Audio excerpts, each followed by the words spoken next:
Get out is going on here. So I saw this on X, y'all, and I had to share this with y'all. So this couple, this interracial couple, went on a date, right? Now this dude posted this on Facebook originally and it went viral. He said, "This is why I don't usually date outside my race. Around the house for things we need, but not for a relationship.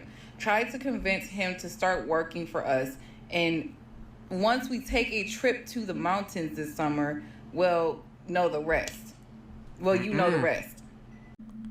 What's up, YouTube? Welcome back to my channel. How you guys doing? If you guys are brand new here to the channel, you guys don't know what we do, don't worry, I'm gonna break it down for you guys, man. We talk about the most scariest and creepiest videos on the net, on the web, from YouTube videos to TikTok videos, IG reels, Facebook, anything weird, unusual, unexplained, you can find right here on this channel. Just want to thank all my supporters, man, who's coming back to the channel, watching the videos entirely, man. Comment down below. I greatly appreciate the support. Found this video for you guys today, man. Let's do what we do best, seekers. Say it with me, y'all. Let's seek the truth.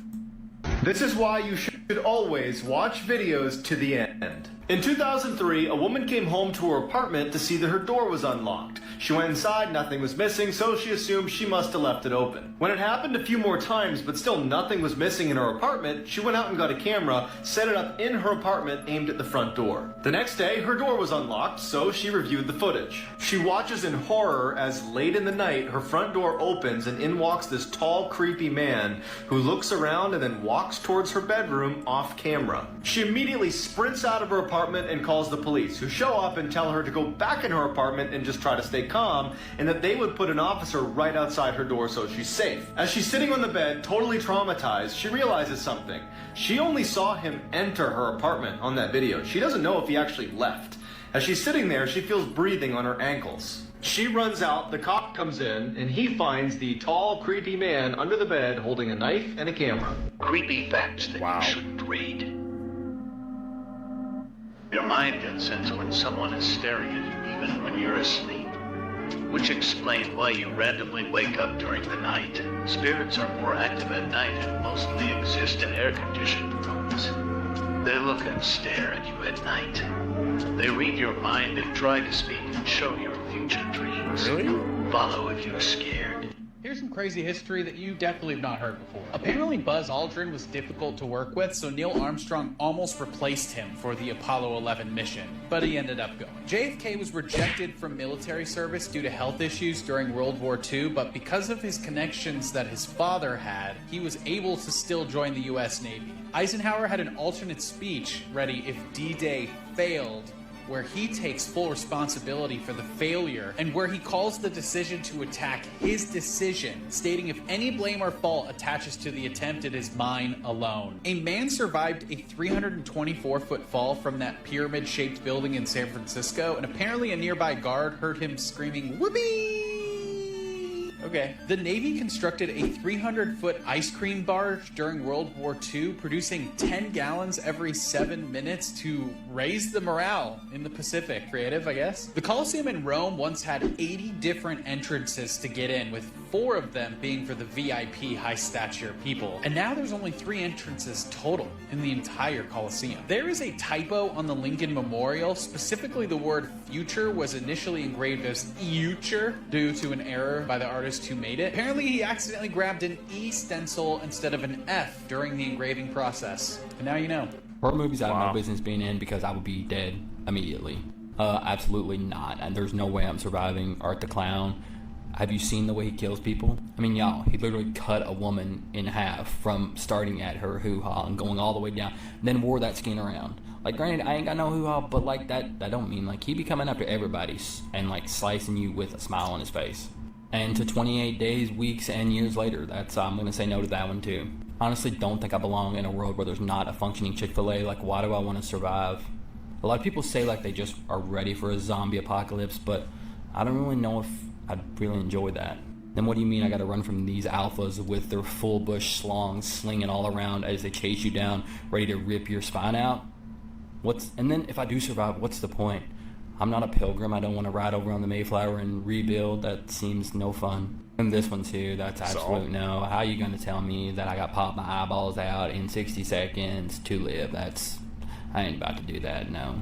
Well, that was fun. Let me know if you want me to do more of these, because these are pretty fun. The way Andrew I'm not Gosden surviving went none of missing them. in 2007, it is still one of the most mysterious cases out of the UK. This really young kid at the time, he was described as shy, he was intelligent, and he was living in a suburb called Balby in Doncaster. For no known reason, on one specific day, he woke up, did a fake out of going to school, but then decided to walk to a nearby rail station. He'd taken out about $200 of his own money from an ATM, and he bought a one-way ticket from his hometown to London. He was offered a return trip ticket multiple times by the clerk. He specifically wanted a one-way ticket. He also decided to bring his PSP on this trip. He was religious about this thing. He would always play it, but it was strange that he didn't take his charger, which would almost indicate that he had intentions to come back, right? And yet he only bought the one-way ticket. To this day, this still is the last remaining image of Andrew Gosden, as he was never seen after this one-way trip, and no one knows where he was going or why.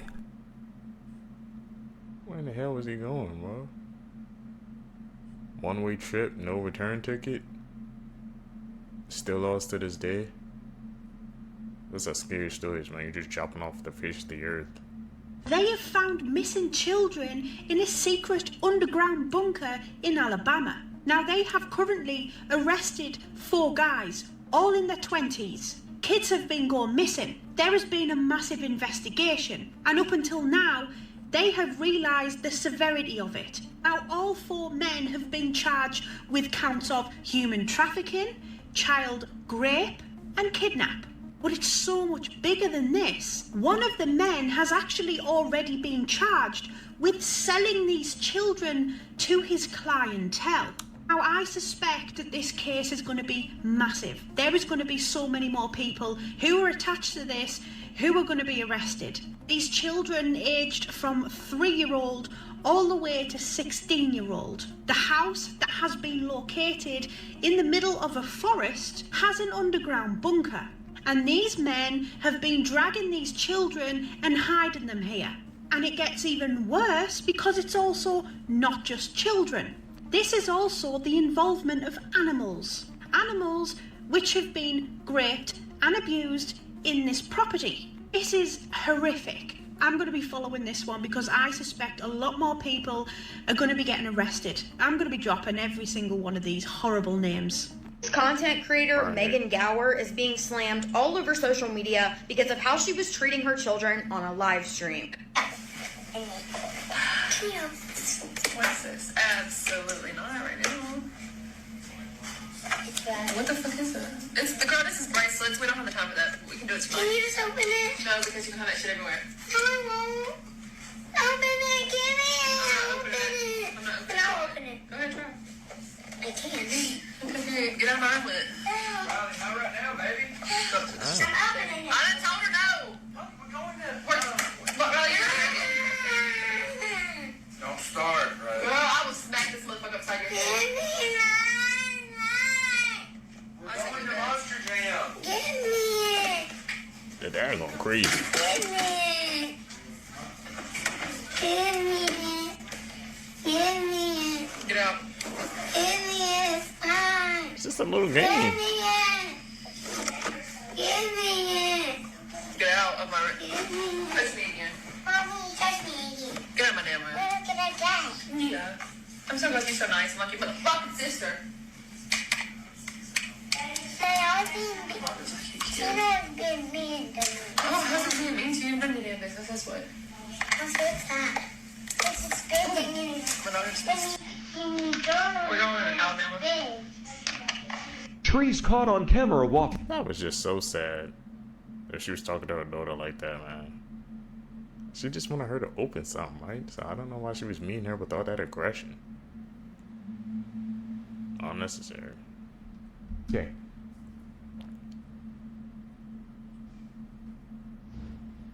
Are they walking, or is that the wind or something pushing them?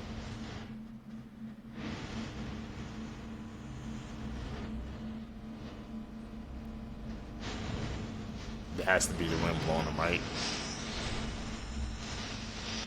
This found footage horror movie is absolutely crazy, and you probably haven't seen it yet because it literally just came out. The movie Mind, Body, Spirit is supposed to be a video that was found on the dark web, and it was filmed by this woman Anya, who's a yoga influencer. And the entire movie is seen through her camera as she's filming her videos. But when Anya moves into her dead grandmother's house, she finds this mysterious book of rituals that her grandmother wrote for her. And not to spoil anything, but what happens next is genuinely terrifying. This is definitely one of the best horror movies to come out this year. And if you pay attention throughout the movie, you can see creepy things like hidden in the background. If I had to give one criticism, since this movie is framed as an online video, there's ads throughout the movie that's supposed to be a part of the movie, if that makes sense. And in my personal opinion, I found these ads a little bit distracting. Even though it's a unique concept, I just didn't think it worked with the tone of the rest of the movie. But honestly, at the end of the day, I just really enjoy horror movies where you get to see one character slowly go insane. So if you like found footage horror movies, you'll probably really like this one too. But like always, let me know what you thought and follow for more.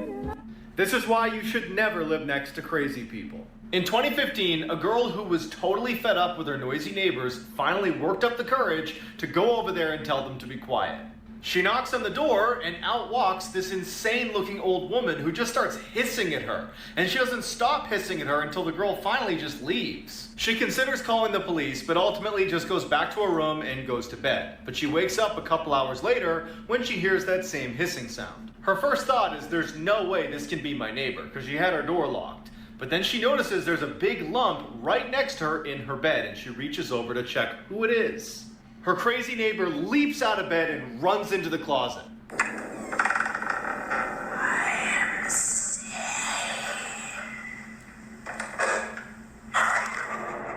Oh no, we throwing hands. We ain't coming into my house like that.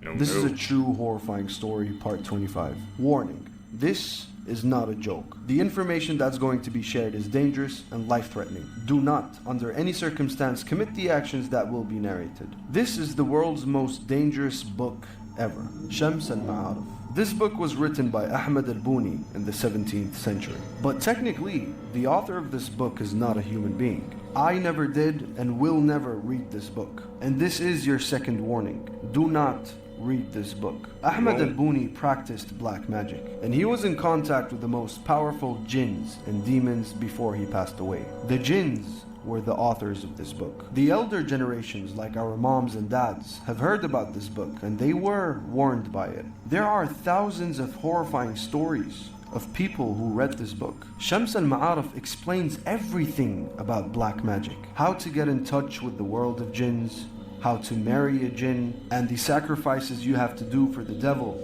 and much more. Unfortunately, this book can be easily found online. One day, a Saudi Arabian man that read hundreds of books for a living decided to read this book specifically out of interest and love for all books, without fearing the consequences behind it. He reached the chapter that teaches readers how to get married to a female jinn.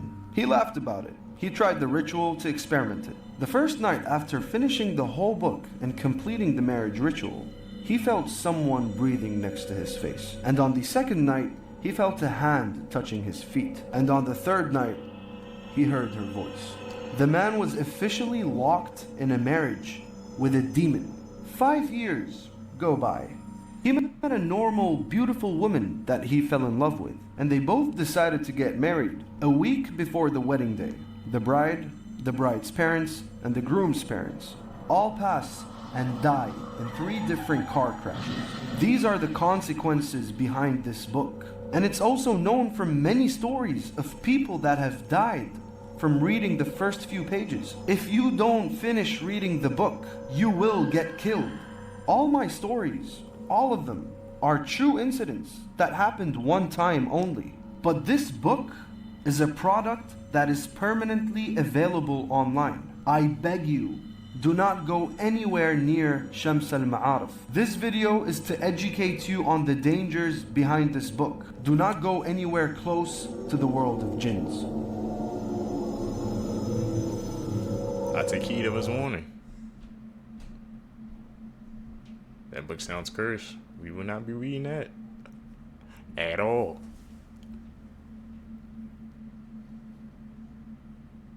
Late at night. What's blocking the gate? Was someone in the dumpster? Bone-chilling facts that you probably don't want to hear. Your bed can have over 10 million dust mites living in it. You know, the same bed you sleep in. Ancient Romans believed that drinking the blood of fallen warriors would give them powers. So at the end of gladiator games at the Colosseum, they would go out and drink the fallen soldiers' blood. Chainsaws were originally invented for childbirth. Ugh. Over time, the blade of a guillotine would get dull, which meant that sometimes they would have to do it twice to finish the job. And while we're on the subject, it's estimated that somebody can maintain their consciousness for about 20 seconds after they've been decapitated. I'm gonna have to call cop on that. I still don't believe that fact. Horrifying facts that will blow your mind. Part 2. These are onion rings. Yep. That's the fact that they're what onion in rings? the get out is going on here? So I saw this on X, y'all, and I had to share this with y'all. So this couple, this interracial couple, went on a date, right? Now this dude posted this on Facebook originally and it went viral. He said, "This is why I don't usually date outside my race." Now, if y'all have never seen the movie Get Out, you better go watch it. So basically he went out with this girl. They went on a date. That was the picture of them. And then she texted him saying, "I definitely enjoyed our night out, but I don't think my parents can find out about us, ... He said, "Same here, and why?" And she said, "They despise black guys.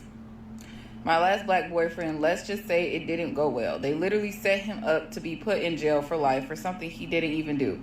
Google Wellington. I really like you, but I don't want anything to happen to you." Not giving his government name. And then he replied and said, "I like you too, and yeah, that's crazy. I went to school with him. Maybe if you sat down and had a conversation with them, they'll loosen up. Think they would be down for dinner?" And she said, "I'll ask, LOL, because I really like you, and I will not lose you." And then he said, "I don't want to lose you either." And then she basically said that her mom and stepdad would be open to meeting that evening. So I guess he meets the parents. He takes a screenshot of the dinner and shows receipts of the meeting. This is so creepy. So he took her phone and saw a message. This is so creepy, y'all. Saying this. He said, it says basically that was her talking to her mom, "Mommy love." He seems well put together, but it's something about him me and Jeff don't approve of. He seems like he would be good around the house for things we need, but not for a relationship. Tried to convince him to start working for us, and once we take a trip to the mountains this summer, well, know the rest. Well, you know the rest. What? And then she said, "Mom, I really like him. Can I at least keep him? He's very sweet." What? And then she said, "Not at all. Dating a black guy in the South, especially Mississippi, is not recommended. Do as you're instructed, please. You'll find someone better." And then she says, "Okay, I'll let him know that Jeff is hiring for work around the house." And like, what? He then posted this post on FB saying, "So this is why I stopped dating outside my race. Would be good and set up. And to this day, she still don't know that I saw those messages in her phone because I left afterwards and never said nothing else about it. Be careful out here, especially in Mississippi." Y'all better be safe. This is crazy. This is literally insane that this is a true story. My brothers, this is out in Mississippi. That was crazy, man. Be safe out there. Well, I'll try to pull a Get Out in real life, man. Good thing he caught it in 4K, bro. He got saved. Wow. That story doesn't even sound believable, man. But once they say it was that, I believe it. Has been sentenced to life in prison without the possibility of parole for the murders of 4 University of Idaho students. Many were hoping that Kohberger would speak in court today, but he only said that he respectfully declined to speak to the court ahead of his sentencing. The killer remained stone-faced as the victims' families gave their impact statements before the hearing. However, the courthouse erupted in applause after the scathing statement by Kaylee Goncalves' older sister, Olivia. Let me be very clear.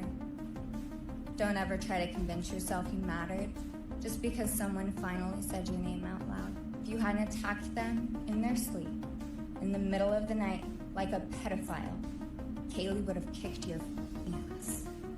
Thank you. Finally, before the emotional judge issued down the sentence, he said it was finally time to end Mr. Kohberger's 15 minutes of fame. Jeffrey Epstein is still hiding plenty of secrets. So let's talk about a big one. So we all know Jeffrey Epstein. Some of us are going to know the former Attorney General Bill Barr under Donald Trump. But did you know that Bill Barr, the former Attorney General of the United States' father, Donald Barr, was the headmaster of a prep school in New York City while Jeffrey Epstein was employed there? Yes, here's Jeffrey when he was a teacher at this school.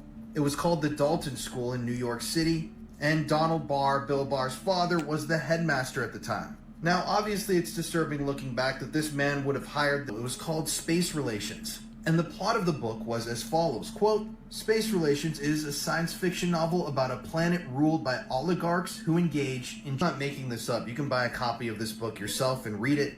I've read passages from it, and this is very disturbing stuff. So Donald actually published that book while he was the headmaster of the school, at the same time that Jeffrey Epstein was there. And then decades later, Bill Barr, Jeffrey Epstein's former employer's son, would lead the prosecution against him when he was arrested, as he was the United States Attorney General at the time. If you still think these are all coincidences, I honestly just don't know what to tell you. Now, interestingly enough, when the Epstein thing really started in 2019, people asked Bill Barr to step away from the case, but he refused. You see, Bill Barr had already had experience covering up the Franklin scandal in Omaha, Nebraska, which we can talk about in a later video because it's a lot of info.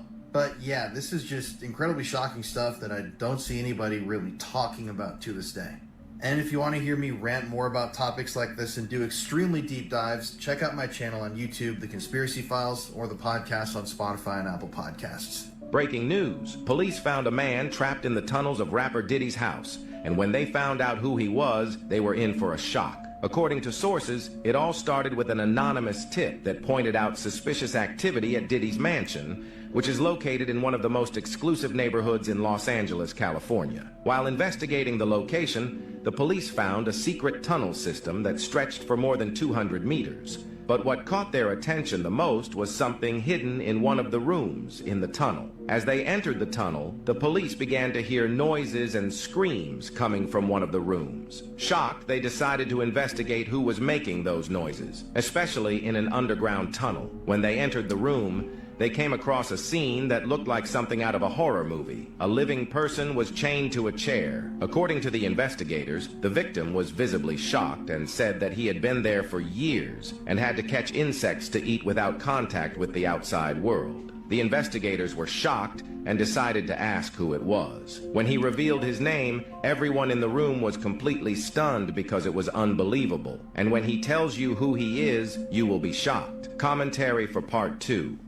What was it?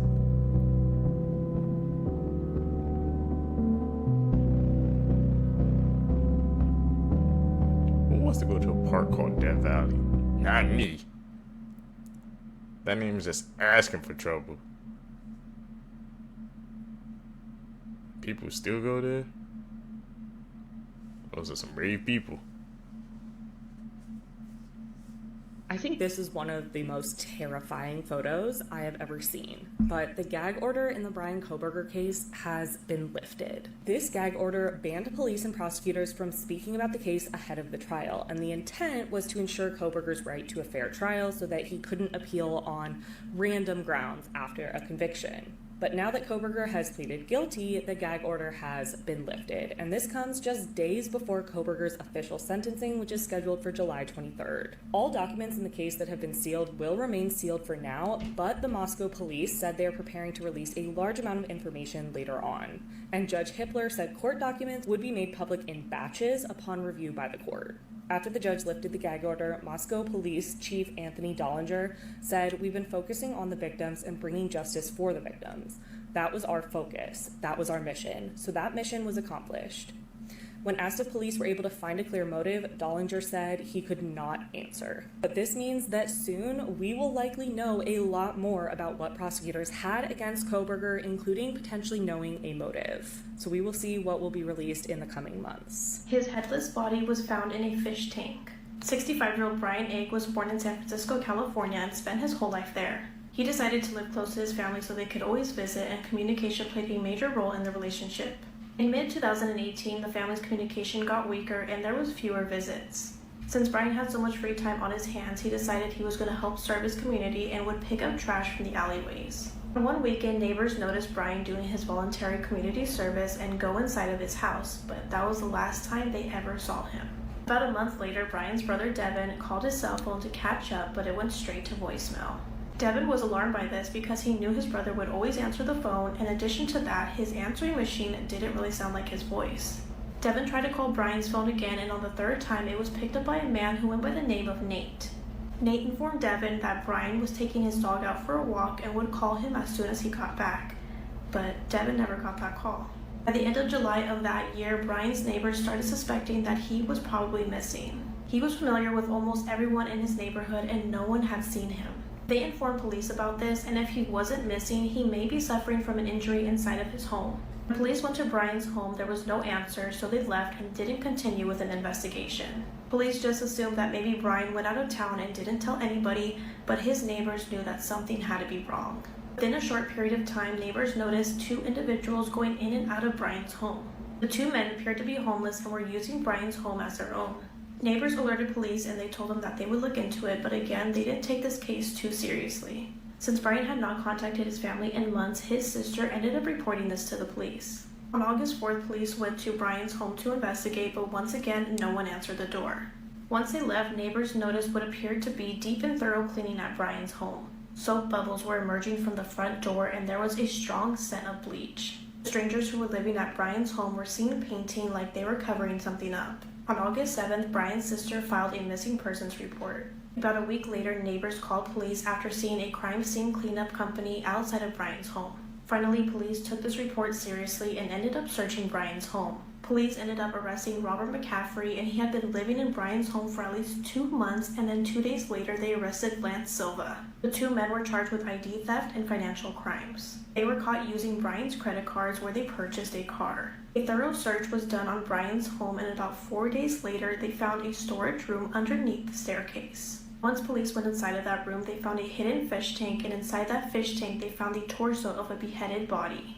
It would be later confirmed that it was Brian's dismembered body. Brian's death would be ruled out as a homicide, and those two men were charged. However, the San Francisco District Attorney's Office later on would drop all of the charges, and to this day, those two men are free. Unfortunately, no one has ever been found guilty of Brian's murder. Eric Menendez is being treated for a serious medical condition, and his lawyer is asking for his release from prison now, a month away from his parole hearing. This comes after the Menendez brothers were resentenced from life in prison without parole to 50 years in prison. They have parole hearings set in August. Today, it was reported that Eric had been diagnosed with a serious medical condition, and following his diagnosis, his attorney, Mark Garagos, has asked California Governor Gavin Newsom to allow his client to leave prison. He said, "I don't want to let the cat out of the bag. I'm not going to violate HIPAA or attorney-client privilege. But if there's anybody that should be furloughed, especially right now, a month before the hearing, it is Eric." While he noted that the diagnosis was hopefully not life-threatening, he reiterated that it was serious, saying he should be medically furloughed so he can work with the parole attorney and be up to speed and be ready. It is the only fair and equitable thing to do. After the attorney made this statement, TMZ confirmed that 54-year-old Eric is being treated for kidney stones, but this has not been confirmed officially by the lawyer. Eric and Lyle both have parole hearings set for August, just a month from now. And at that hearing, it will be decided if they will be released or have to spend more time in prison. But at least Eric may be let out early if he can get this medical furlough. Barry Morphew's indictment has revealed more details about his wife's death and how investigators were finally able to charge him with her murder. Suzanne Morphew disappeared on Mother's Day 2020, and her husband Barry has been a suspect from the start. In 2022, he was arrested and charged with her murder, but the initial charges were eventually dismissed without prejudice, meaning authorities reserved the right to charge him again. After this, authorities continued to search for Suzanne's body, and on September 22nd, 2023, in an unrelated search,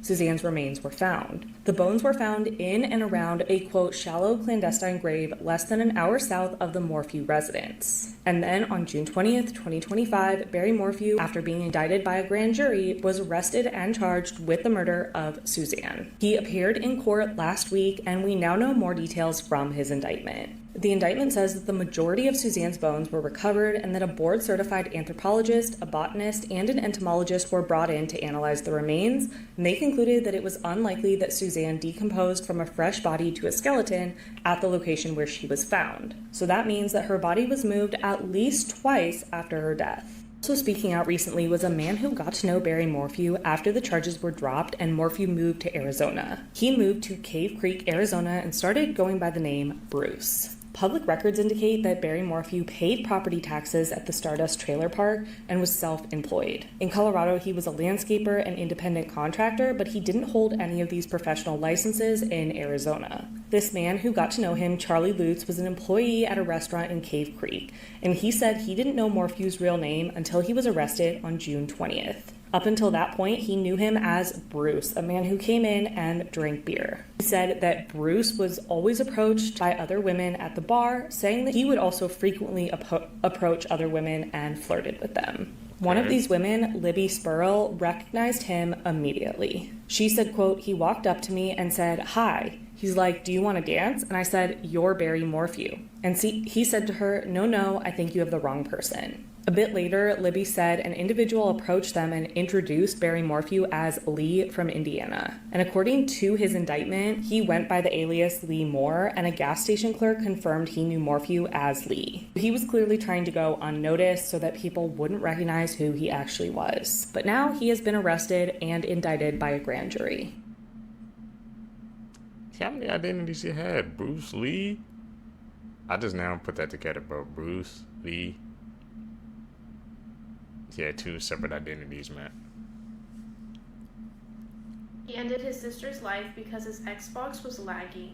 19-year-old Alexis Brianna Watkins was from Macon, Georgia, and lived in a home with her family. This included her 16-year-old brother, Kevin, her mother, Latoya, her 13-year-old brother, and her son.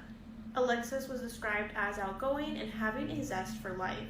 She was in a relationship with her high school sweetheart. The two would end up getting engaged, and she would have her firstborn son. She poured her heart and soul into becoming the best mother that she could be for her son, and with her high school sweetheart, they were a very tight-knit and loving family. On February 2nd of 2018, Alexis's 16-year-old brother Kevin returned home from school and wanted to play his Xbox. He was getting angry because his Xbox was lagging, and he assumed it was because there was too many people on the Wi-Fi, so he went ahead and changed the password so that no one else could use it. Kevin and Alexis's 13-year-old brother realized what he had just did, so he went to go tell his mom. Once her mom found out what Kevin had did, she unplugged the internet router and went to his room and took out his Xbox. This made Kevin even more angrier. He confronted his mother, trying to fight her, but pushed her to the side and said, "I don't want to hit you." Alexis stepped in to save her mom and grabbed Kevin in a bear hug and told him to chill out. At this point, Kevin is in a fit of rage, and he has his sister in a prolonged chokehold lasting 15 minutes. The mother and 13-year-old brother tried to separate the two, but he told his mom that he would hurt her if she tried to intervene, so she ran to call 911. As she was waiting for police to arrive, Kevin still had a tight grip on his sister's neck. Once police arrived, Alexis was unconscious, her body was limp, and Kevin still wouldn't let go. Once officers told Kevin to release his grip, he did, but it was already too late. Alexis was rushed to the hospital, and they were able to resuscitate her, and she was sent to the ICU.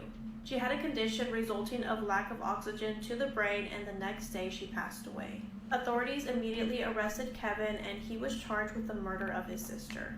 Ultimately, the judge found Kevin guilty, and he was sentenced to life in prison without the possibility. This could happen to you. One Friday, a man came home from work and tried to turn on his lights only to see if the power was out. He called his roommate, who said he had just paid the bill now and it should be on in a couple hours. The man was pretty upset, but he decided, I'm just gonna go to my friend's house. But by the time he got back, his phone battery was dead. The power was still off in his apartment, so he just said, I'm gonna brush my teeth and then head to sleep. So the man picks up his toothbrush, and that's when he heard the door creak behind him. His apartment was still pitch black, so he started feeling around for a flashlight, and that's when he grabbed something that felt like a human head of hair. So the man pushed whatever was there aside, ran into his washroom, and locked the door. He managed to light a candle in his washroom, and that's when he saw something in his shower. This huge, horrifying creature rips open his shower curtain and says, "What you gonna do?" The man then sprinted out of his apartment, only to see 7 other people creepily smiling at him, and decided he'll just sleep in his car tonight.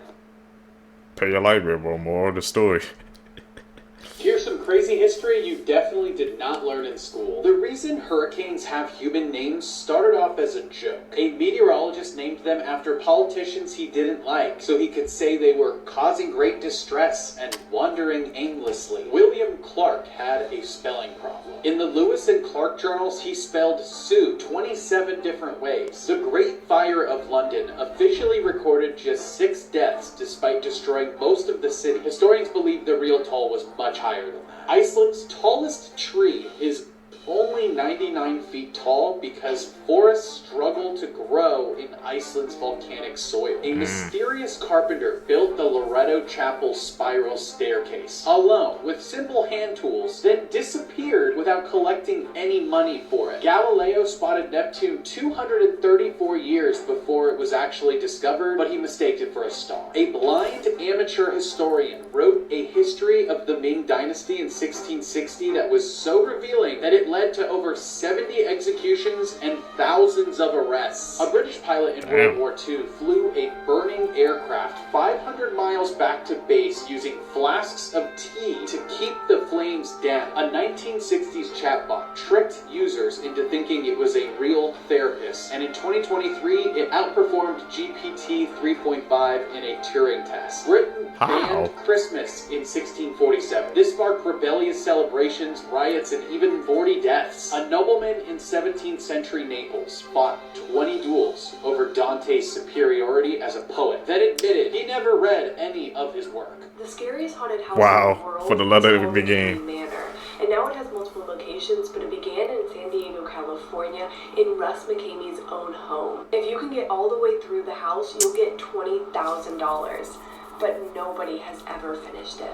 But before you can even think of going, you have to be 21 years old, complete a sports physical, pass a drug test, provide proof of medical insurance, be screened via phone, and sign a 40-page waiver. You also have to watch a 2-hour video called And Then There Were None, which features footage of visitors quitting before the end of the experience. The only way visitors can leave is by uttering the phrase, "You really don't want to do this."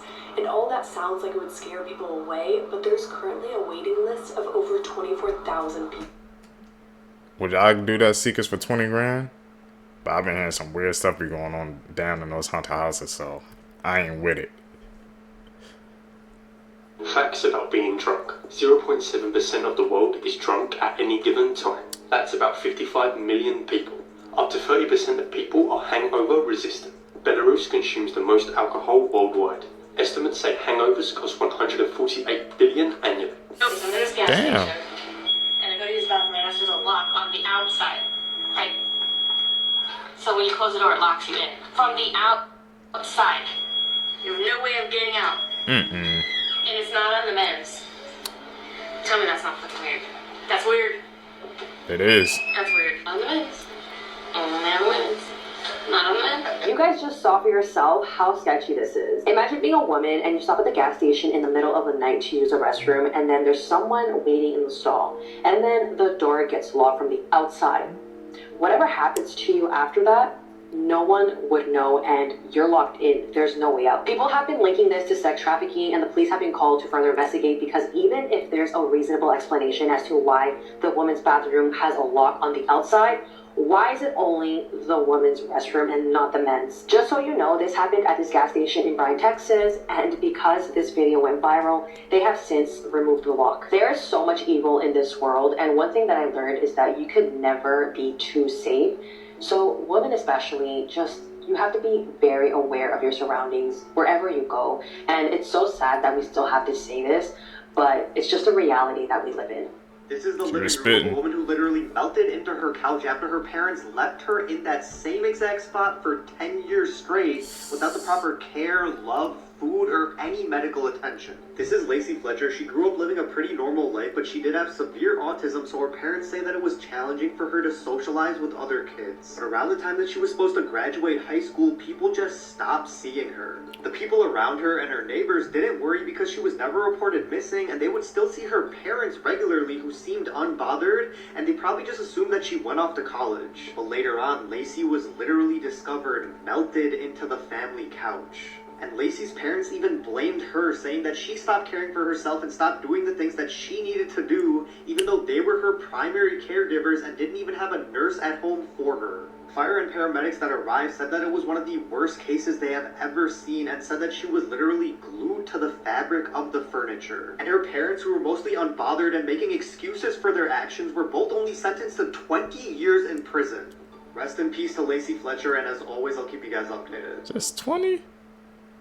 Well, she really melted into the couch. And they try to blame it on her, man. People, they do not want to take responsibility. It's a damn shame. This is why you should never record yourself sleeping. In 2010, there was a man named Nigel who was a single father with a young son. However, his child would scream every single night at exactly the same time. It was not your typical scream from a baby. It was like it was seeing something terrifying. So one night, Nigel set up a camera in his room and the baby's room to see if anything unusual happened. He thought maybe he was sleepwalking in the night, which was what was waking the baby up. So Nigel went to sleep that night like he did every other night, and woke up, of course, at around the same time to the baby screaming. But went straight back to bed and said he'd check the camera in the morning. In the morning, he went and checked the camera, and it was not pretty. At 3 a.m, he saw his door swing wide open, and saw a creepy, shadowy figure standing at the end of his hallway. He then checked the baby monitor, and of course the baby was screaming, and he then saw a dark figure standing over the cot. Here are some world records that you could beat today. Now, the most saltine crackers that were eaten in 1 minute is 12. And that doesn't sound like a lot, but I forgot to tell you, you're not allowed to have water. So that makes it a little more challenging. And the fastest time that somebody spelled the alphabet out of alphabet soup is 2 minutes and 8 seconds. I don't know why, but I feel like I could do this faster. Now, the world record for the most selfies taken in 3 minutes is 184, and no, Kim Kardashian does not hold this record. The current record holder did in 2023. Okay, here's some... Could you beat those records, Seekers? I definitely could. I think I could beat the Saltine Man with ease. They said 12 without no water, man. That's light work. I can do that. Comment down below, man, what challenge you think you could break. Conspiracy theories you don't know, but you have to know about. Seriously, you might want to stick around for the next 30 seconds. So yeah, let's start with whatever the fact this is. Since 2011, there has been hundreds of reports of flying figures in the city of Chicago. These pictures have been confirmed real and no one has any idea what they are. Cookie fucking terrifying. Let's clear this up right now. This is not some giant fucking seagull or some shit, okay? This is Lucifer 2021. We're all doomed.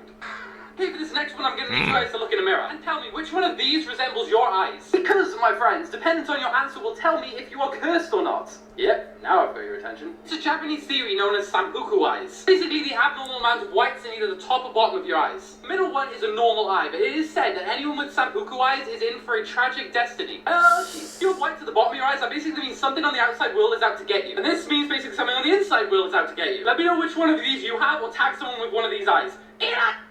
I don't know which eyes I got, bro. And I ain't playing that game. I don't even want to do. That game sound cursed to me. Genius People Who Beat the System, Part 3. A girls' college had a rule that said you can't have carved pumpkins in your dorm room. But the rule didn't say anything about pineapples, so she went ahead and carved one of those. This guy's new job required a photo of him in a suit for their website. But since he doesn't own a suit, he just photoshopped his face over this guy's face. And honestly, it looks pretty real. This sign says no bicycle riding, rollerblading, roller skating, skateboarding, or scooter riding. But it doesn't say no unicycling. These signs say that if you park on this side, you have to pay for parking. And if you park on the other side, you will get towed. So this guy parked in between both of the signs, so he doesn't have to do either. That's pure genius. A guy posted this photo online and said whenever he parks illegally, he puts a fake ticket on his windshield so the cops won't give him a real one. That's pretty creative. Does that work though? I feel like they just put another ticket on This it. is why you should be scared of driving on dark roads at night. TikTok user Special122 said that him and his brother were making a trip from Utah to California. They were driving through the salt flats in the dead of the night when all of a sudden they looked out the window and saw a flying dark black humanoid creature. It was bird-like in form, but its legs were more like those of a human. It had glowing red eyes that stood out like nothing they had ever seen before. The scariest thing about it, though, was that it matched the speed of their car exactly and was flying only about 6 feet from the windshield, staring at them. This went on for about 1.5 miles until the creature abruptly flew away. What the hell's the Mothman, bro? That's what they I have saw. an update on the model in Dubai that was found on the side of the road with her spine and limbs broken near a construction site. Ukrainian authorities have now launched a sex trafficking probe into Dubai, trying to figure out if she was sex trafficked. That's what they believe happened to her so far. She was there for modeling. She's an OF model, so they believe that the two men kind of coerced her to come there so they could traffic her. Dubai police are saying her injuries are a result of a fall from the construction site. Maybe the men took her up there and then pushed her off. Maybe it's not true. Maybe it's a cover-up. Last time I talked about her a week or two ago, she underwent 3 operations to save her life. She just went under a 4th one, and she is now in stable condition instead of critical condition. A lot of people thought she was at a porta potty event. For those that don't know what that is, buckle up when I tell you this. A porta potty event is when IG influencers get invited to Dubai to undergo basically like humiliation. Wealthy men basically will buy out somebody to humiliate them. They'll do whatever. It's really disgusting. That made headlines about a year ago. That's not confirmed if she was at that kind of event or not, but it is speculated. No suspects have been identified right now, but I will keep you guys updated as the probe and investigation continues. What are your opinions on this story? Facts about it. That's what happens when you have too much money, man. A porta potty event where people just buy you out just to do whatever they want with you. Money, man. It makes people do some weird and crazy things. People with brown eyes. Brown eyes can prevent eye cancer due to melanin. Brown eyes are the most common type of eye color. People with brown eyes have faster reaction times. All eyes are actually brown underneath. The color we see is just due to the amount of melanin in the iris. According to the Really? FBI, if you answer this riddle correctly, you may be a psychopath. Good luck. A girl was at her mother's funeral who died unexpectedly, but there was a guy at the funeral who she'd never seen before, and they instantly got on. The woman went off talking to her family and friends at the funeral and forgot to get the unknown man's number. After the funeral, she tried to track down who this man was and why he was there, but no one knew him or any of his contact details. But then a few days later, her little sister was found dead. The police suspect it to be a murder, but the question is, who did it and why did they do it? Let me know in the comments below if you get the answer. You know, that is very bad. Well, it can lead to some very dangerous side effects. The beauty standards back then. This janitor urinated in the water bottles of women, giving them a disease. Lucio Diaz worked as a janitor, and he would clean different buildings in Houston, Texas. In August of 2022, a woman who was working at a doctor's office in one of those buildings reported a foul smell in the employee water dispenser, and because of that, she started bringing her own bottled water. That next month in September, that woman noticed the same foul smell, but now in her own water bottle, and she said it smelled a lot like urine. She then decides to install a spy camera, and this captures Lucio, the janitor, urinating inside the employee water dispenser and her water bottle. Why? That camera catches Lucio uncapping the water bottle on the woman's desk, unzips his pants, and then puts his private part inside of the water bottle. Once he was finished urinating inside of the water bottle, he recapped the bottle and then put it back onto her desk. This footage showed him repeating the vile act twice over a few days. 3 women who had drank water from the dispenser learned through testing that they had gotten incurable STD from the water. Once Lucio was questioned by police, he did tell them that he did urinate in the water and that he had a sickness. Once he was arrested, about 9 more women came forward that they drank that same water and tested positive for that same STD. In March of this year, Lucio pled guilty and was given a 6-year prison sentence. Just 6 years? Hell no, bro. Hey man, do not drink it at the water dispensary. I guess that's your job.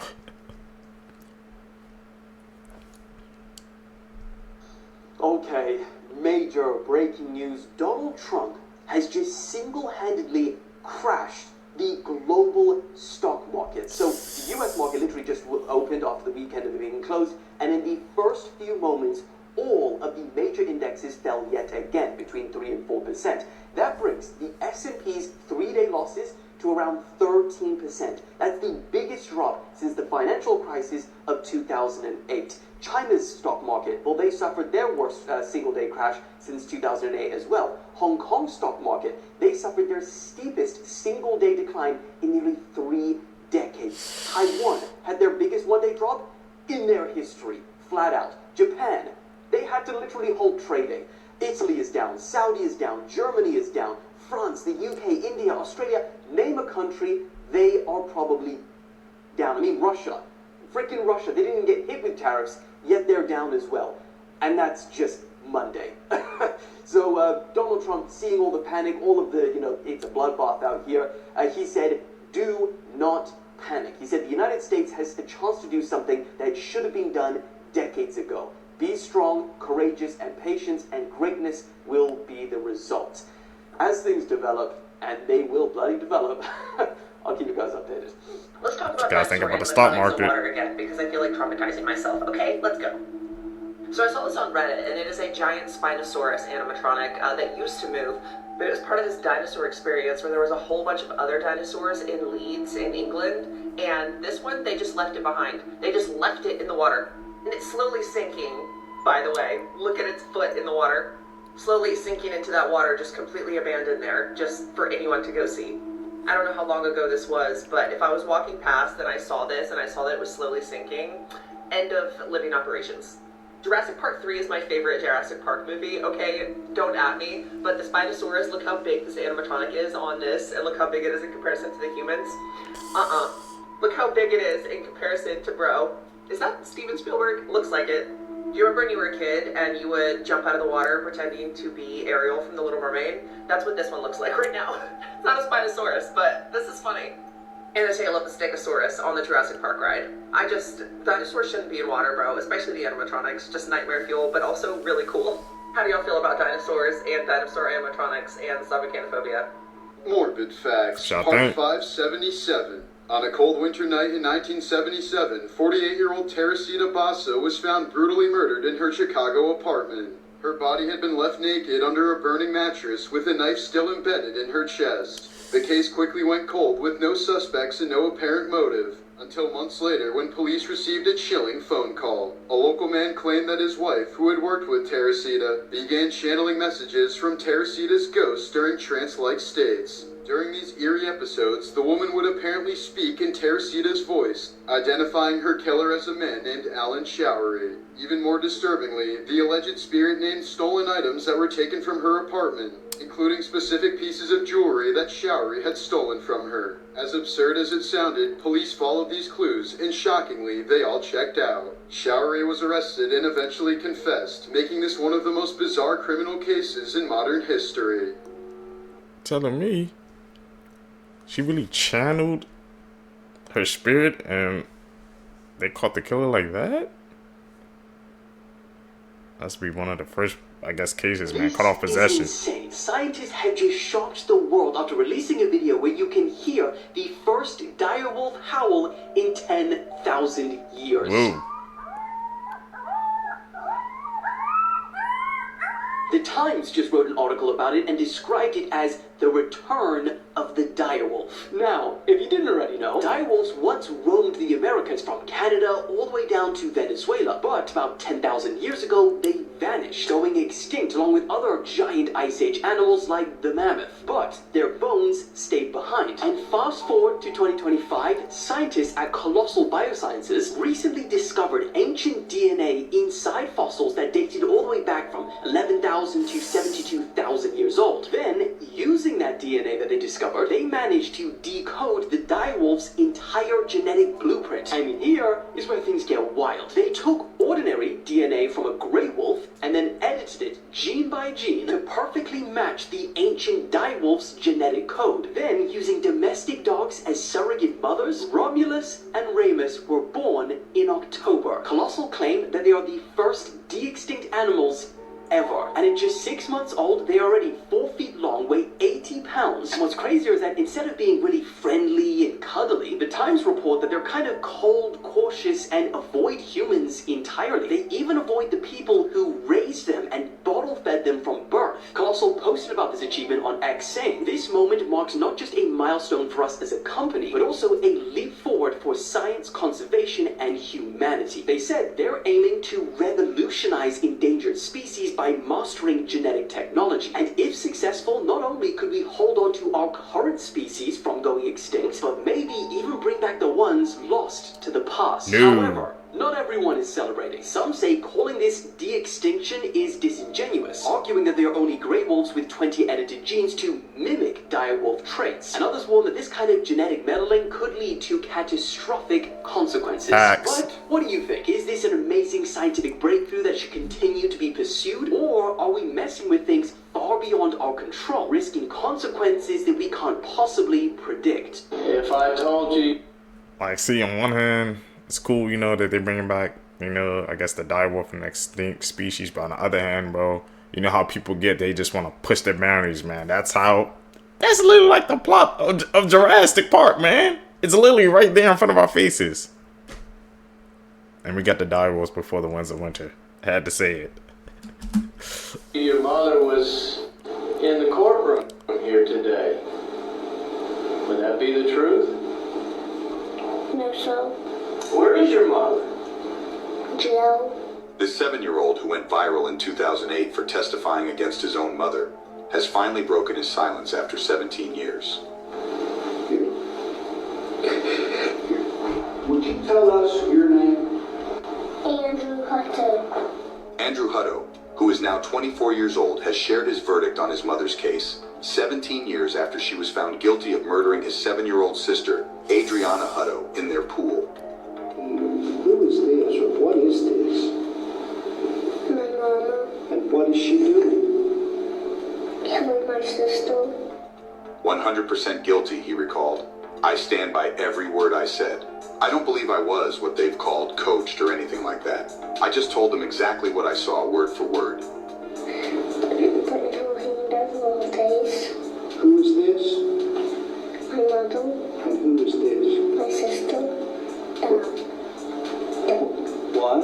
She died. Despite his painful past, Andrew, known as AJ, now a firefighter, has no contact with his 45-year-old mother and wants to keep it that way. Was your mommy crying? Yes, sir. Looking back, AJ reflects, it was heartbreaking. She's my mother, but there was also relief that it was finally coming to an end. AJ was adopted by a Christian couple and spoke fondly of them. It was good. It was a lot better. Good Christian family. There was love, a happier household. When is the last time that you saw your mother? Do you remember? No, sir. My childhood with Amanda it was almost a 360 difference. Completely different. Just darkness, trauma, a lot of abuse. Both Adriana and I were hit. The difference between the two families was night and day. It's one of the most disturbing experiments I've ever read about. Sometime in July of 2003, there was a government document that was declassified that talked about an experiment that took place back in 1945, post-war. It was led by Dr. Albert Weston and a team, and their task was to create a biological weapon out of a human. And for some reason, he decided the subject of this experiment was going to be his daughter, Abigail. It was a series of months where she was fed growth hormones, they gave her classified substances, and she had her entire body surgically modified. But the experiment was a failure. She had completely lost touch with who she was no longer cognizant of what was going on, and most of her instincts had reverted into primal instincts. Considering what the doctor had done to his daughter, he would take his life after 2 years into the experiment, and according to these documents, the experiment, meaning her, was lost. Nobody really knows what happened to her. Never say this out loud, or you will die. There's a cursed Japanese poem called Tomatoes Hell. And supposedly, if you read it out loud, you will die or be cursed for life. Now, you can read it in your head. This is where things get crazy. A man named Shuji Terayama decided to make and direct a movie based on the poem. Exactly 1 week after the release of the movie, he suddenly dropped dead. By the way, y'all, I asked y'all to name our new baby, and the highest voted name was Steve. So I guess when this guy hatches, his name will be Steve. Since we got this baby together, you do owe me child support. Now this other story is also crazy. There was a schoolgirl that was dared to say the poem out loud. Look, you got friends daring you to do stuff like that. You need to get rid of them. Literally 1 week after doing the dare, she suddenly dropped dead. Woo, look at that, baby. Look at that. Sheesh. I flashed the poem somewhere in this video, but I'm telling you, if you find it, don't read it out loud. Or I'm gonna come to your funeral and tell everybody you're stupid. You're stupid. Okay. Stay away from that poem, Seekers. This is the scary story about April and her, and it's absolutely shocking. Alright. There was a bus driving late at night, and it was completely packed full of people. Suddenly, an old woman on the bus became ill, and she asked the bus driver to stop the bus. They were on a country road surrounded by a forest, so the driver told her to wait. But the old woman began to throw a fit, screaming and yelling at the bus driver, demanding him to stop the bus. The bus driver then pulled over to the side of the road, and the old woman got out and ran into the woods. When the old woman came back from the woods, she was holding a little girl's hand who was crying. When they got back on the bus, everybody asked the little girl what was wrong. She said her mother brought her into the woods and placed her on a tree, then tied a rope around her neck and said, "Whenever you get bored, just jump. Don't worry, it won't hurt." What? The old woman said she didn't know why, but she felt something was wrong in the woods. And when she got in the woods, she caught the girl while she was jumping. The bus driver then began to drive again, and he suddenly saw a young woman standing on the road. He then stopped the bus. When the young woman got on the bus, the little girl stood up and said, "Mommy, you promised it wouldn't hurt." Oh, hell no. It's like they saved it from her mom, man. What the hell? Creepy story. With the world today, man.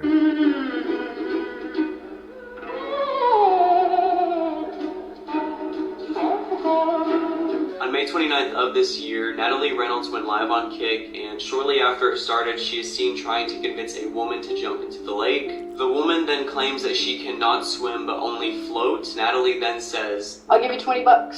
$20? Yeah, that's a. The woman then jumps into the water, followed by the staff running down the dock, and Natalie acts as if she wasn't just trying to convince the woman to jump in the water. Instead of helping the woman that she knows cannot swim, her and her friends leave the scene and are making jokes about the fact that Natalie thought she was just drunk and not mentally ill.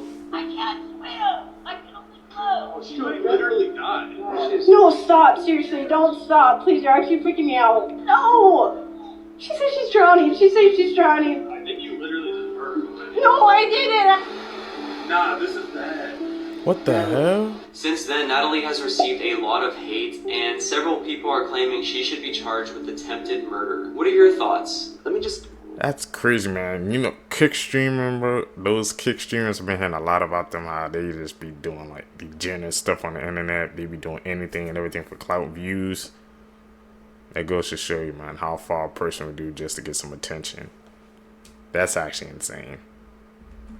Ask you, can you tell that there is something wrong with the picture that I'm going to show you? This one is really interesting. So the information I could find on the photo is that we think it was taken by a realtor. He had gone alone to basically inspect a home that was foreclosed on that he was about to put on the market. What's odd about this photo is that if you look at it really closely, you're like, the photo is kind of blurred, like it was taken in motion, because in the background there is something very wrong. Quickly before we get into it, thank you so much for all of the support for my podcast, Creep Time the Podcast. You don't even know how to process being top 10 in the country. That is incredible. If you have not listened, go click the link in my bio. Seen in the background of that photo, it was very clear that he was not alone in that basement. Although he claimed he didn't see anything, he just got a strange feeling, so he kind of took the photo and then rushed out of the room. But this person was confirmed to not be the homeowner. So who was hiding out in that basement?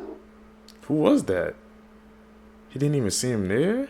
This is the disturbing cryptid iceberg with actual evidence behind it. Would have posted this video sooner, but it was my birthday 2 days ago and I was out of town, so I'll make sure I give you guys some good ones to make up for me being gone. Okay, so this picture represents cryptids from the least disturbing to the most, and we've already covered this one, so we're gonna go on to tier 3. Okay. This is the Dave Shealy's 2000 skunk ape footage, and what you're seeing is in the Florida Everglades, and you can see this skunk ape just moving. I mean, look how quick it is walking. A lot of people believe that this footage is real just because if you've ever been to the Florida Everglades, there's no way somebody can move that fast. Next one is the ivory-billed woodpecker video, and this was an animal that was supposed to be extinct I don't know how many hundreds of years ago, and this one is actually confirmed. It's going to be a little tough to see, but you'll see over here this little bird flying like this. I don't know, it's pretty cool to me. This is the Pennsylvania white Bigfoot video, and what you're looking at is supposed to be a Sasquatch. I don't know, it doesn't really look like Bigfoot to me. Interesting about this video is when they posted this video, they put a white Sasquatch. Was a really big claim, but what they didn't know is in 1973, 2 girls reported seeing the exact same white Sasquatch in basically the same spot. If you guys want to see tier 4, make sure to like and follow for more videos, and I will see you guys later. Peace out. Blood-curdling facts that you wish you never knew.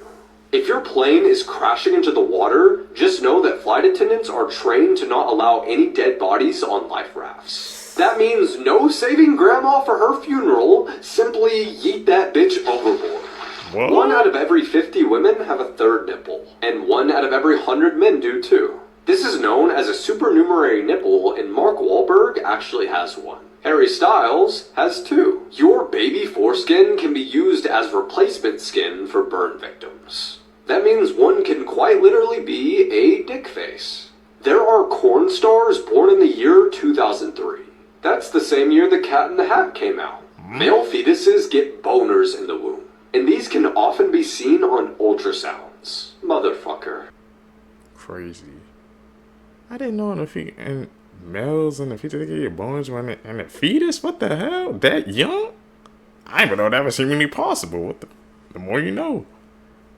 Tap in, you're gonna learn with us. Mr. Sandman, bring me a dream, make him the cutest. On May 26, 2020, Clint Brower went to a laundromat to do some laundry when he noticed a man acting suspicious. That man was Micah Harrington. According to reports, Clint believed Micah had intentions to hurt people, so Clint pulled out a knife and stabbed him over 30 times. And to be clear, Micah never acted out in violence. He then tied a rope around Micah, dragged him into the parking lot, having hopes that someone would, quote, put him back together. If that doesn't make sense to you, it also doesn't make sense to me. When police arrived, Clint was arrested and Micah was pronounced deceased. The mugshot in itself is eerie to know that he was smiling just after taking an innocent man's life. And as of Monday, June 3rd, 2024, Clint has been sentenced to life in prison. What are your thoughts? Saw the report. Damn. Scientists found the largest male specimen of the most venomous spider in the world in Australia. This is the funnel web spider, and the size of it is disgusting, but the thing that freaks me out about it is the strength of the damn thing. We're talking fangs so sharp they can apparently crack through a fingernail. A fingernail? Oh. What? And nothing prepared me to actually see a close-up of the fangs. Maybe this is a woolly mammoth. Creepy facts that you shouldn't read. Your mind gets sense when someone is staring at you even when you're asleep, which explains why you randomly wake up during the night.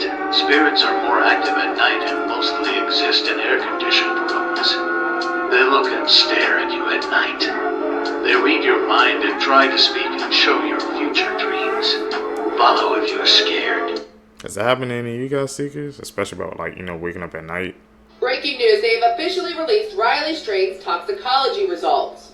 This information was released today by the Tennessee's chief medical examiner. The report shows that Riley Strain's blood alcohol level was more than twice the legal limit. His blood alcohol level was 0.228, and he also had Delta-9 in his system. Delta-9 is a classic form of THC.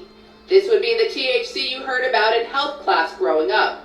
The effects of Delta-9 are typically increased appetite, elation, relaxation, talkativeness, and laughter. The report still classifies Riley Strain's passing as accidental, and there were no signs of significant trauma. His exact COD is listed as, quote, drowning in ethanol intoxication. Riley Strain's family is doing their own investigation into his passing to see if he was overserved or if any foul play took place. To stay up to date on this case, make sure you click the playlist below. I'll keep you guys updated. What do you think? Drop in the comments. Did you know that the Crypt Keeper from Tales of the Crypt actually has Chucky's eyes? The dolls were made by the same person, and when HBO started running out of money to make the show, they needed him to just start using parts he had lying around, so the doll's actually made with a lot of the animatronics that Chucky used and his eyes. Now you know. The murder of McKinley Marie has to be my favorite case of all time. Like, I actually get butterflies in my stomach every time I revisit this case. I'm just so fascinated by the killer. He was so dedicated. He was gorgeous. Super, super dreamy. Like, if he wasn't behind bars, I would probably be with him. And just how dedicated he was to chopping her into bits and pieces. I mean, he really had no remorse, and we almost have to appreciate that. Like, the fact that he carried this chainsaw around for miles and miles, and after chopping her up, it just wasn't enough that he decided to also set on fire. I'm like, there's something hot about that. Siri, play This Girl Is on Fire. We can make jokes now, guys. It's been a long time. The best part about this is that this killer had no remorse. During the court hearing, he actually sat and looked her family members dead in the eyes. Dead, get it, guys? And he actually actually just laughed the entire time. And you know what? I can appreciate a man who doubles down. Also, disclaimer before people get their panties in a twist, I'm being super, super respectful of the family. I'm only sharing things that I've seen already on the internet, so I'm not making things up. These are just facts, and I just wanted to share that with you guys. That was a POV they said of how, you know, some, I guess, how they be acting when they explaining these videos. You know, some of them, yeah, they have to, actually all of them need to have respect to the families on what they reporting on, because it's really affecting people.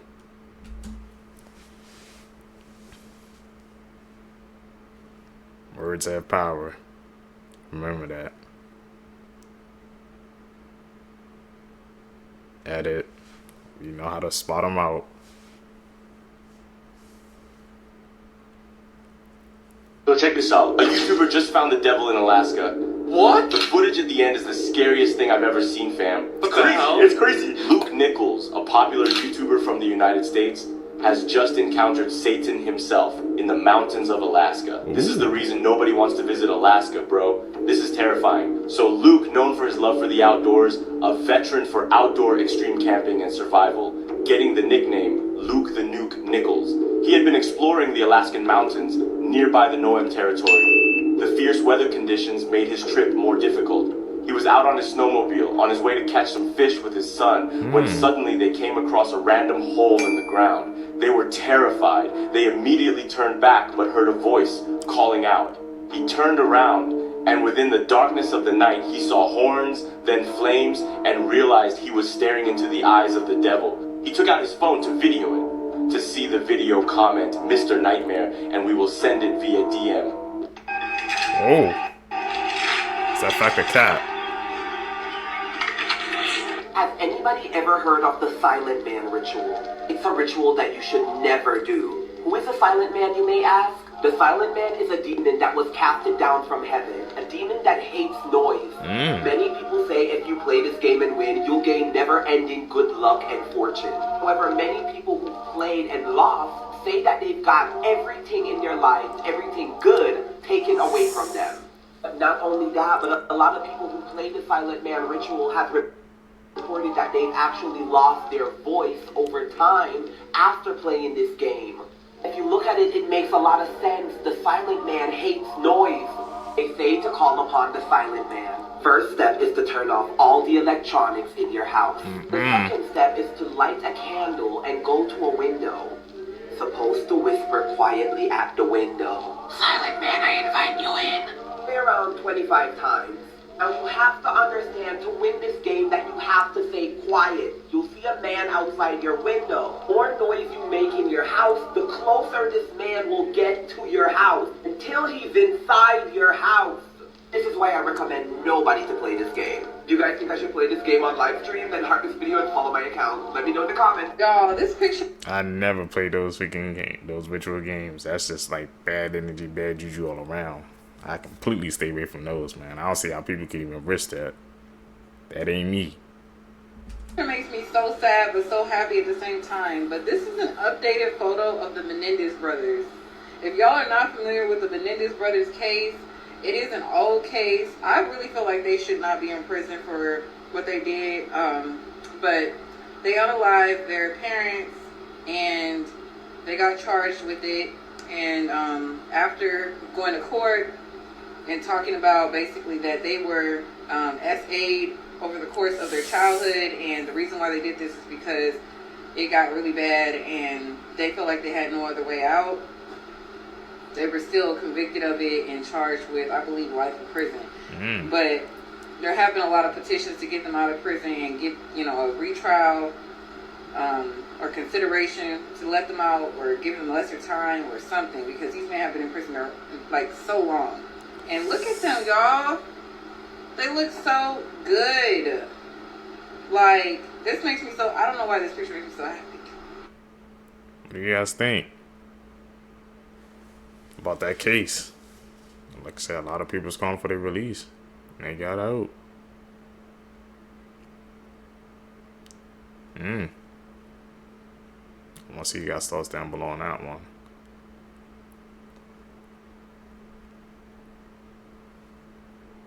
They fled. Tax money. The root of all evil. Maybe that's how they was able to afford that house and that car.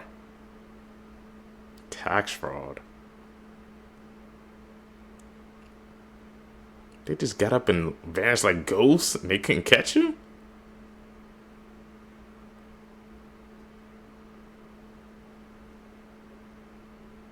The whole mansion.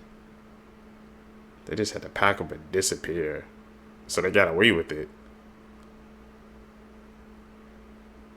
They didn't even get caught. Come on, man.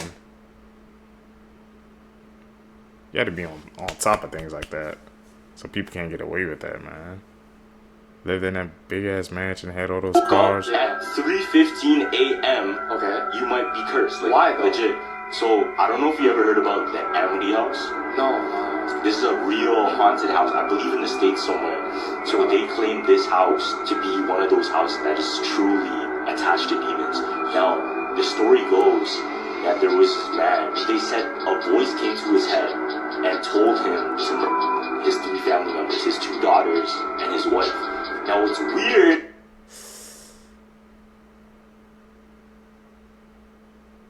Why would somebody even get a property like that if it's that connected? That type of energy and spirits. That runs through my mind every single time I hear like people get into houses like that. Like, would you guys even want to stay there? Put your family around that type of energy too? Nah.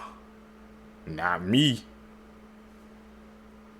I ended up living in there. Now this family, they were haunted for years. Yeah, probably. The 16-year-old girls that brutally unalived their best friend because they didn't like her anymore. Skylar Neese may have been an only child, but she had a sister-like bond with her best friend Sheila. The girls were like 2 peas in a pod and did everything together. Their freshman year of high school, they added a 3rd best friend, Rachel, making them an inseparable trio. Like most friend groups in high school, there was some jealousy, like if 2 of the friends hung out and did invite the 3rd, you know, stuff like that. And that's how Skylar was feeling going into their sophomore year of high school. Like Sheila and Rachel were getting closer and kind of kicking Skylar out. Then in the middle of the night on July 6, 2012, Skylar snuck out of her house and never came home. Skylar was missing. Her parents are panicked. Her best friends Sheila and Rachel are acting concerned as well. Sheila would spend a lot of time with Skylar's parents, supporting them, crying with them, asking for updates, and asking if there was anything she could do to help. And the longer that Skylar was missing, the more that rumors started to spread. From things like Skylar ran off with a boyfriend, to Skylar fled after robbing a bank, to Skylar's best friends Sheila and Rachel were involved. At this point, the investigators were actually pretty convinced that Sheila and Rachel knew more than they were letting on. Both of the girls' stories were like nearly identical, like they had been rehearsed. At this point, the police's theory was that the 3 girls snuck out the house to maybe use substances and something accidentally happened to Skylar, and Sheila and Rachel were just covering it up because they were scared of getting in trouble. They could have never prepared for what actually happened. Following Skylar's disappearance, Sheila was like pretty carefree, but Rachel, on the other hand, was having a nervous breakdown and had to be admitted to a psychiatric facility. And upon release, Rachel confessed that her and Sheila had stabbed Skylar 50 times and had planned the attack for months. And even more shocking was their motive, that they didn't like her anymore and didn't want to be friends with her. To this day, Sheila has never shown any remorse to what she did to her best friend and is seen as the evil ringleader and was sentenced to life in prison. Due to Rachel's confession, she was sentenced to 30 years in prison. She was up for parole very recently, but it was denied. But I'm really curious to hear what you guys think. Do you really think that 2 16-year-old girls would brutally unalive their best friend just because they didn't want to be friends with her anymore?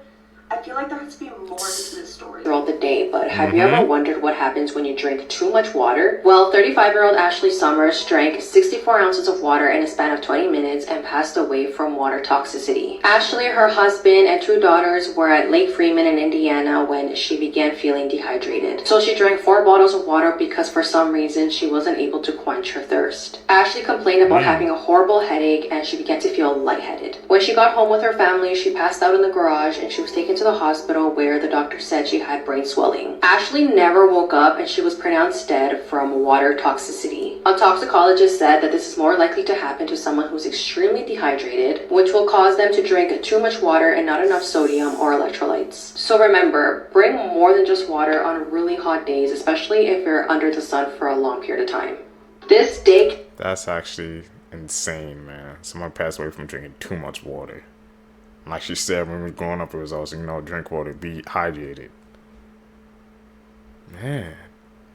The more you know, Seekers. Her owner shot her husband twice after she found this out. Shantiri Weems and her husband James owned this daycare called Kids Castle. On July 2022, a woman whose child was attending Kids Castle approached Shantiri and told her that her daughter was being molested by James. Shantiri lost it, and in that moment, she made her way to a hotel in Washington, D.C. where James was staying at and shot him in the neck and thigh. Shantiri admits that her intentions were to paralyze James because she was just so angry. Keep in mind, Shantiri loved kids and her job, and she wanted this daycare to be something where kids felt like they were safe. And she said after seeing the pain in this mother's face, she snapped. James had contact with 93 children, and most of them rode on the daycare bus with him, which is where most of the abuse happened. And this story only gets more disturbing. James was also a retired Baltimore police officer. But ultimately, Shantiri was sentenced to 4 years in prison, and the judge said that she should have never taken the law into her own hands. James, on the other hand, faces 30 counts of child sexual abuse and assault charges.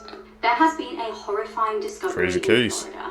Police have recovered 3 suitcases from the Delray Beach containing remains of a mystery woman. On July the 21st, police received a call about something suspicious in the water. When police got to the scene, they found human remains in the first suitcase and shortly after found 2 other cases. A homicide investigation is underway, and police have revealed this image of what they believe the victim to have looked like. The image also roughly shows what her clothing may have looked like as well. They believe that the victim was killed between the period between the 17th and the 20th of July. She's believed to have been between 35 and 50 years of age. Based upon what they have found, they believe that she was about 5'4" in height. Investigators are appealing to members of the public for any help in identifying the victim. They're also asking anyone who lives in that general area to check their security cameras for anything that might be useful towards the case.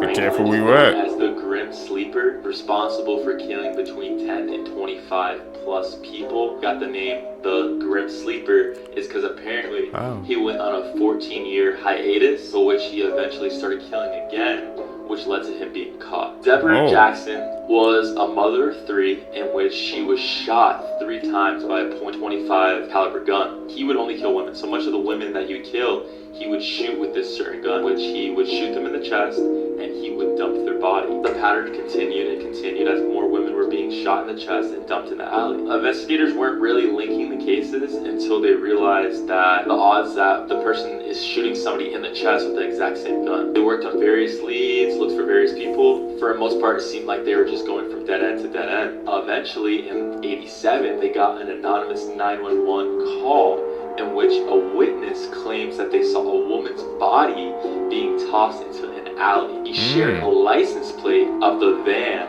and what the person looked like. At the scene, investigators discovered a woman later identified as a 32-year-old Barbara, which she was fatally shot in the chest with a .25 caliber gun. So they have the license plate, so you think, okay, maybe they caught the killer. So the detectives traced the license plate to a van that is at a church, where the keys to the vehicle are very easily accessible to almost anyone. Damn. They say you went like 14 years between that, man. He never got caught? Well, no, they said they caught him up in the end, but it took 14 years, man. Goes to show you, man. Justice, karma, it'll come to you, man. It may take a couple months, days, months, or years, but it's that energy going right back to you. For nothing. The most disgusting case. Nostalgic Ike. He went to one of the restaurants to buy food and coffee. When he opened the coffee, he found cockroaches' legs. Hell He no. also returned his coffee to employees, and he got new coffee. But after the coffee was purchased, more cockroaches' feet were in the coffee. What the fuck? Bonus photo. I'm always checking now, bro. Always open that lid up, Seekers. We don't know what's in there.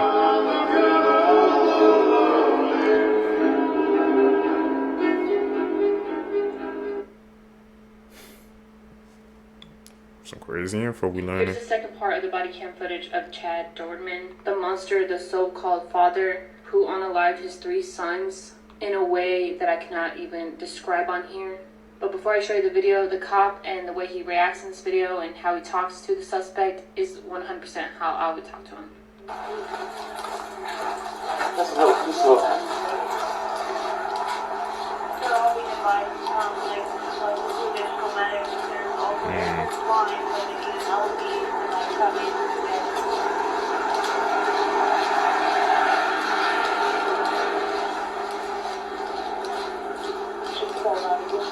Can you get the wallet out of my back pocket? Shut up, dude. Yeah, the drive remains solid. Fucking hands.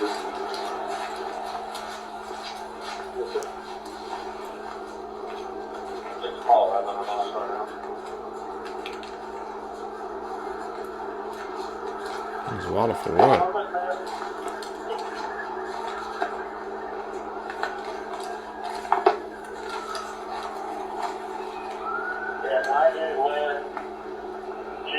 It's in his pocket.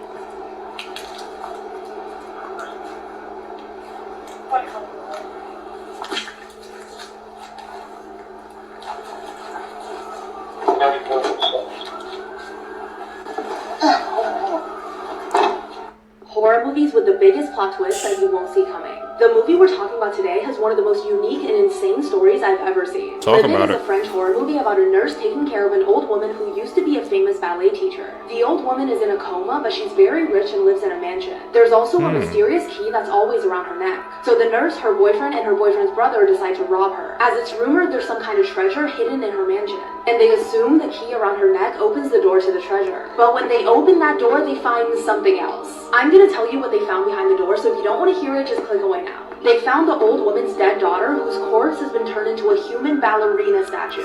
Just like one of those ballerinas dancing in a music box. But don't worry, because there's another twist. You'll also never guess how it ends. I thought it was weird and entertaining and just interesting to watch. So check out Livid and follow for more. Earlier this week, Any of you Seekers watch that? California opened up a barrel that was on the beach only to find a body inside, and now a homicide investigation is underway.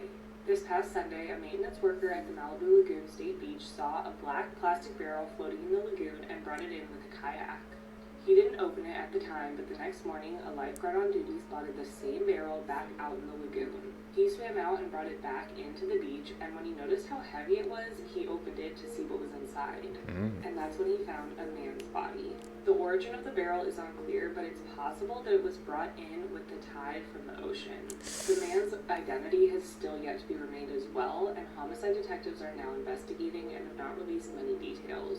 However, they did note that the foot did not look very decomposed, indicating that the body may have not been in there very long. Investigators are also looking into security footage in the area to try to determine where the barrel may have come from and who may have disposed of it. Like I said, they have yet to identify the remains, and the investigation is ongoing. But this is just so eerie, and I hope they can figure it out quickly. What is it, man? They just put bodies on the beaches. I don't get it.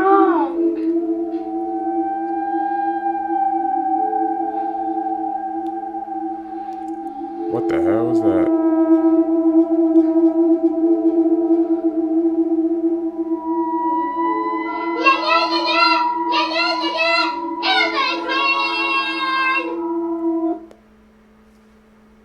What the hell was she on? She was not acting normal, Seekers, man. The way she just popped up. That was like 10 times more weirder.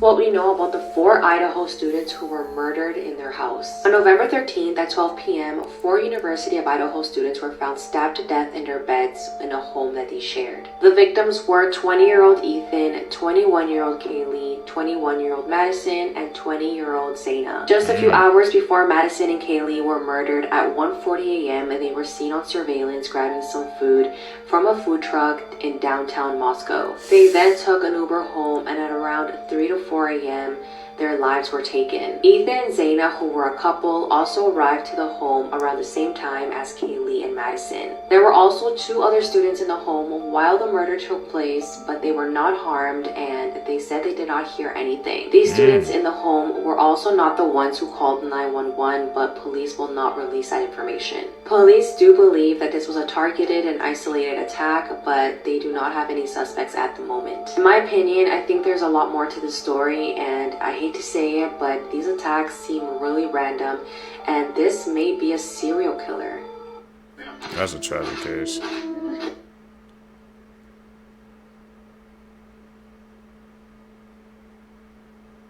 The hell was they doing on the gurney?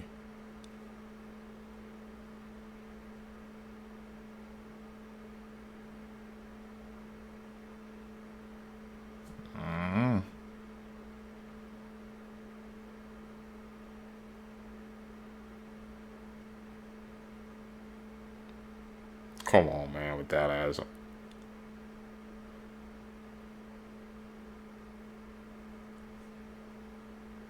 Think that one was the edit. We can spot those out, man. Y'all spot out the edits, man. Comment down below, bro.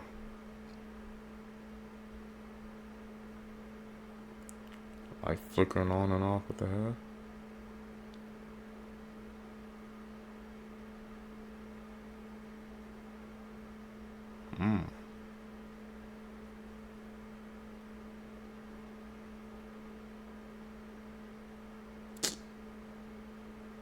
Is that an edit too? Like someone's trying to grab it?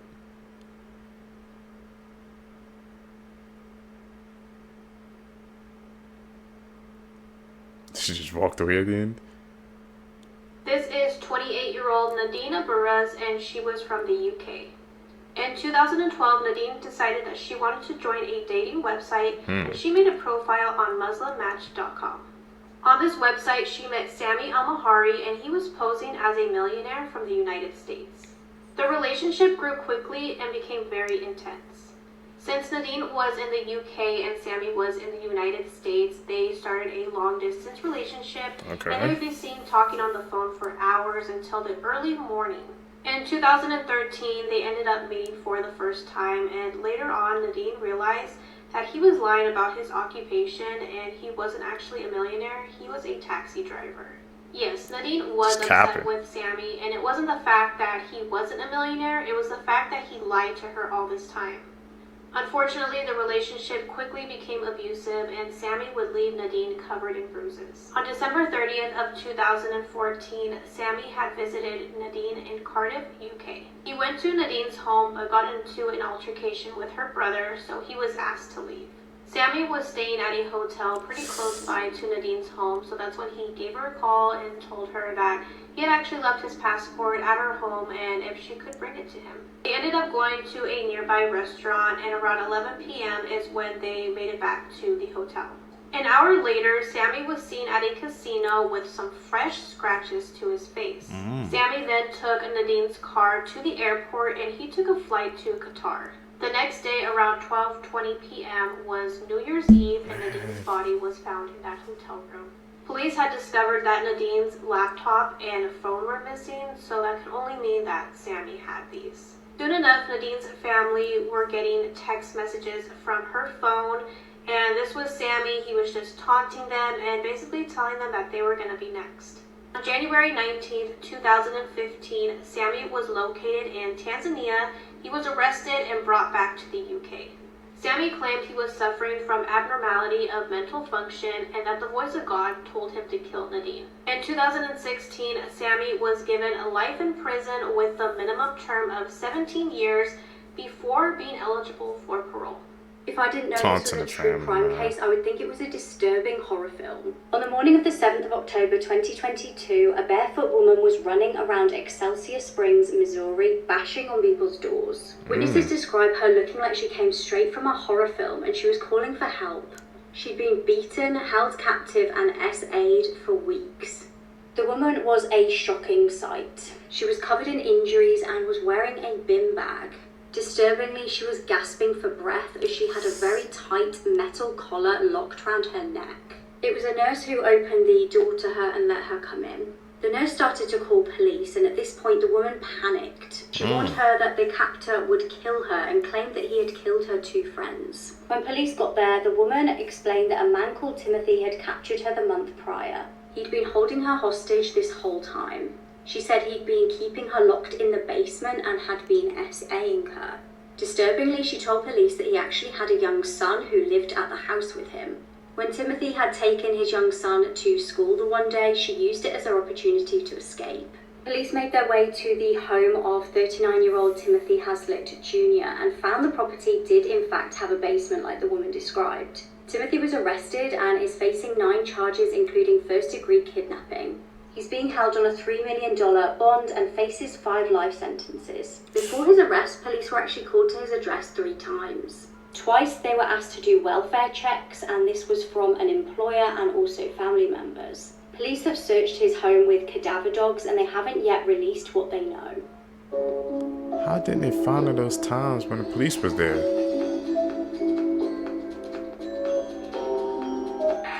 The hell? Hello.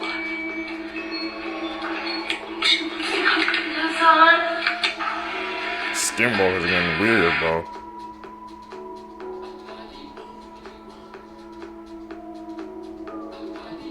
It's like a dog, right?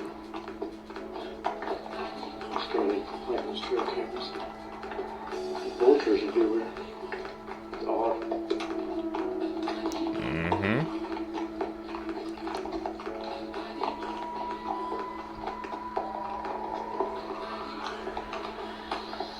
Okay.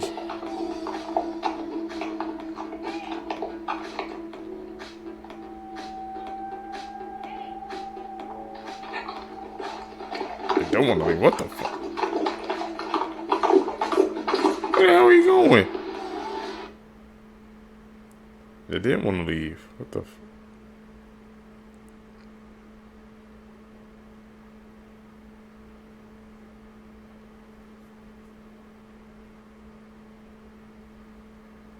Survivable things, okay.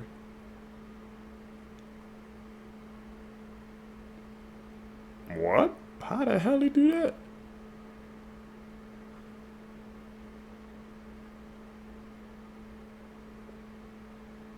Yeah, this. In Seattle, Washington, on the 19th of June 2020, a group of friends are using an app called Randonauting. This app gives totally random coordinates for the user to go and follow and then report back what they find. The friends were given coordinates which led them to Alki Beach Pier, where upon arrival they discovered a black suitcase. They go to investigate the suitcase, joking on that it could be filled with money, but as they got closer to it, a disgusting, smelling odour just radiated from it. When they opened the suitcase, it amplified and they described the smell as overwhelming. Upon opening the suitcase, they found that it was not filled with money. However, it did have several things inside that were wrapped up in bin bags. One of the teenagers, being very responsible, decided to call the police and report the findings. When officers arrived, they almost immediately cordoned off the area and asked everyone to leave. This is now a crime scene. Inside the suitcase, they found the dismembered remains of a human body. Searches were carried out all around the area where the suitcase was found, and these searchers turned up several more bags, all of which had more dismembered human remains inside. It was established that the bodies of a male and female had been found. 11 days later, their bodies were identified. They had found 27-year-old Austin Wenner and 35-year-old Jessica Lewis. It was determined that both Austin and Jessica had been victims of a beating before being fatally shot. Austin had been shot 7 times and Jessica had been shot once. It was estimated that they had died 10 days prior to being found. Jessica was a mother of 4 who worked caring for disabled adults, and this just reflected the type of person she was. She was described as kind, caring, and just a ray of sunshine. She and Austin had been in a happy relationship for around 8 years, and although her 4 children were not fathered by him, he still loved them and he brought them up as if they were his own. Austin was someone who had a big heart and a love for the outdoors. He loved all things camping, dogs, trucks, country music. They lived together in a room that they rented off of 63-year-old Michael Dudley, and it was in this house that they were last seen alive. Now that investigators knew their victims, they were able to properly start finding out what had happened to them. Phone records show that one of them from the couple had had a phone call with Michael only 7 minutes before their phones shut off and weren't used again. On the night of the murder, a neighbour of Michael's had rang the police saying that she had heard a man pleading, quote, "Please don't do this, just let me leave," before she heard several gunshots. When officers arrived to the house, it was in darkness and there was no movement inside, so they thought no one's home, so they simply turned around and left. On this same night, a new tenant of Michael's arrived at the house. This was 1 hour after police had been there and Michael was home and let her in. She noticed that in one of the rooms it seemed like someone was lay on the floor and not moving, that there was clothes thrown over them in order to try and disguise that they were there. She noticed that this person had a bloody arm and she questioned Michael about it, to which he responded, quote, "My gun worked and his didn't. Now please move along, I have a mess to clean up." She also noted that his glasses were broken and it looked like he had fresh scratch marks on him. On the 19th of August, Michael is arrested and his house is searched. During the search, there was a thick smell of bleach around the house, and one of the rooms seemed to have been recently redecorated, having fresh paint on the wall. There were bullet holes in the walls, and they also found blood in the room that the new tenant had said she saw someone on the floor. Michael's arrest shocked the community as he portrayed himself to be a very soft, sweet and helpful man, but that was very far from the truth. Michael had a criminal record dating back over 20 years. His record consisted of things such as trafficking, grand theft auto and possession of drugs. His own daughter even applied for a restraining order against him after he sexually assaulted her over a period of 9 years. In December 2022, Michael was found guilty of 2 counts of second-degree murder by a jury. The jury took only 1.5 days to deliberate. It's believed that Michael had murdered Austin and Jessica because they couldn't afford their rent for the next month, and they were paying $1,500 in rent just for 1 room. He was clearly very much taking advantage of them. Only last week, on the 8th of April, Michael was handed a 46-year sentence.